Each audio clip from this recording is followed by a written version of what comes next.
Penguin Random House Audio presents On Tyranny, Expanded Audio Edition, updated with 20 new lessons from Russia's war on Ukraine. This is the author, Timothy Snyder. Prologue: History and Tyranny. History does not repeat, but it does instruct. As the Founding Fathers debated our Constitution, they took instruction from the history they knew. Concerned that the democratic republic they envisioned would collapse, they contemplated the descent of ancient democracies and republics into oligarchy and empire. As they knew, Aristotle warned that inequality brought instability, while Plato believed that demagogues exploited free speech to install themselves as tyrants. In founding a democratic republic upon law and establishing a system of checks and balances, the Founding Fathers sought to avoid the evil that they, like the ancient philosophers, called tyranny. They had in mind the usurpation of power by a single individual or group, or the circumvention of law by rulers for their own benefit. Much of the succeeding political debate in the United States has concerned the problem of tyranny within American society, over slaves and over women, for example. It is thus a primary American tradition to consider history when our political order seems imperiled. If we worry today that the American experiment is threatened by tyranny, we can follow the example of the Founding Fathers and contemplate the history of other democracies and republics. The good news is that we can draw upon more recent and relevant examples than ancient Greece and Rome.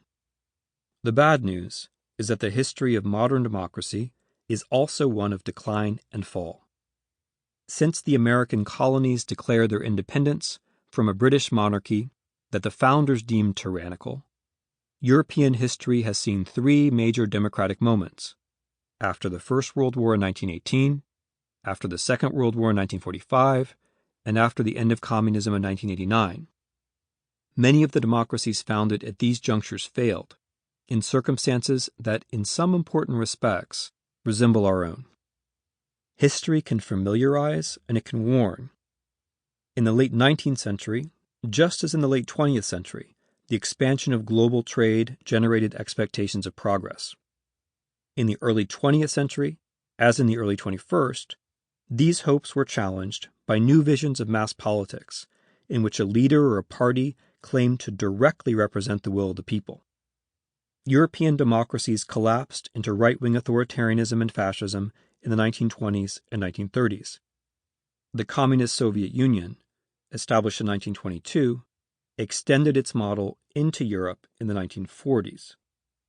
The European history of the 20th century shows us that societies can break, democracies can fall, ethics can collapse, and ordinary men can find themselves standing over death pits with guns in their hands.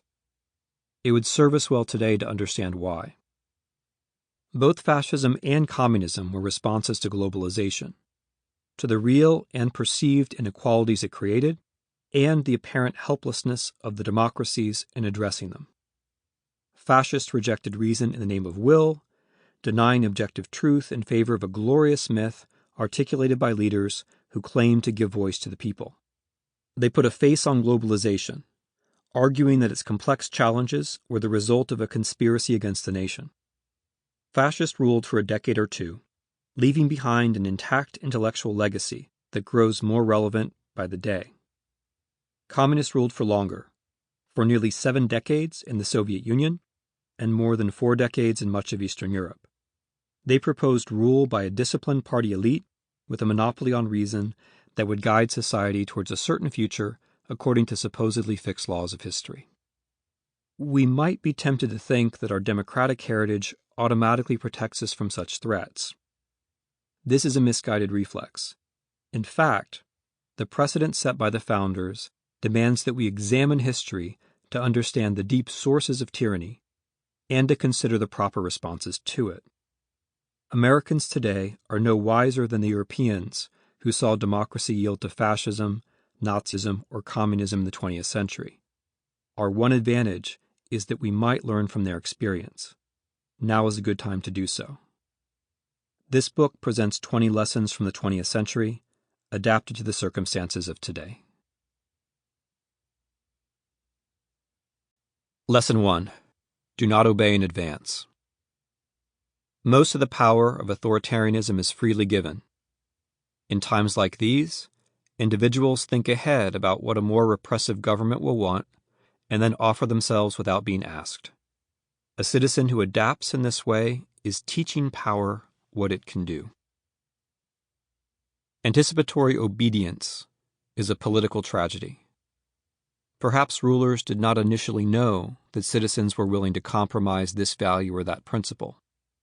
Perhaps a new regime did not at first have the direct means of influencing citizens one way or the other.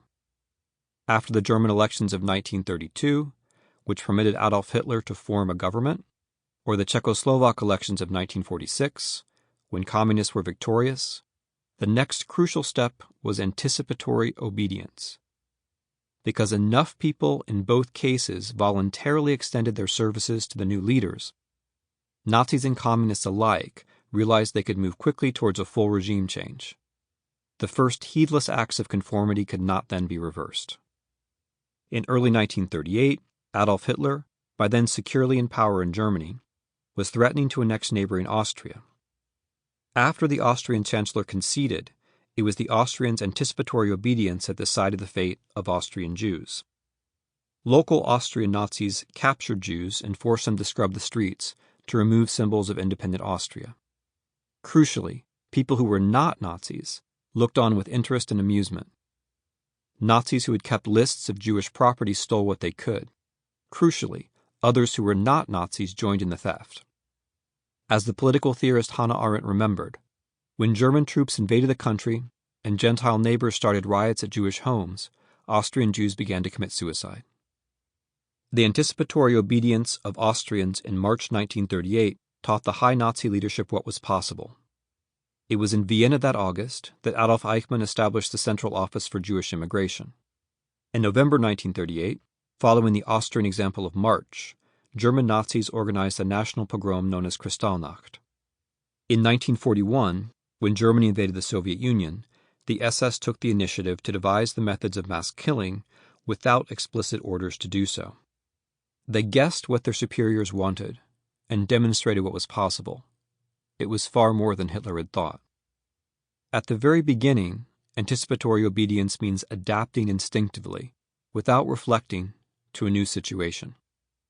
Do only Germans do such things? The Yale psychologist Stanley Milgram, contemplating Nazi atrocities, wanted to show that there was a particular authoritarian personality that explained why Germans behaved as they had. He devised an experiment to test the proposition, but failed to get permission to carry it out in Germany. So he undertook it instead in a Yale University building in 1961, at around the same time that Adolf Eichmann was being tried in Jerusalem for his part in the Nazi Holocaust of the Jews. Milgram told his subjects, some Yale students, some New Haven residents, that they would be applying an electrical shock to other participants in the experiment about learning. In fact, the people attached to the wires on the other side of a window were in on the scheme with Milgram and only pretended to be shocked. As the subjects thought they shocked the people they thought were participants in a learning experiment, they saw a horrible sight. People whom they did not know, and against whom they had no grievance, seemed to be suffering greatly, pounding the glass and complaining of heart pain. Even so, most subjects followed Milgram's instructions and continued to apply what they thought were ever greater shocks until the victims appeared to die. Even those who did not proceed all the way to the apparent killing of their fellow human beings left without inquiring about the health of the other participants. Milgram grasped that people are remarkably receptive to new rules in a new setting.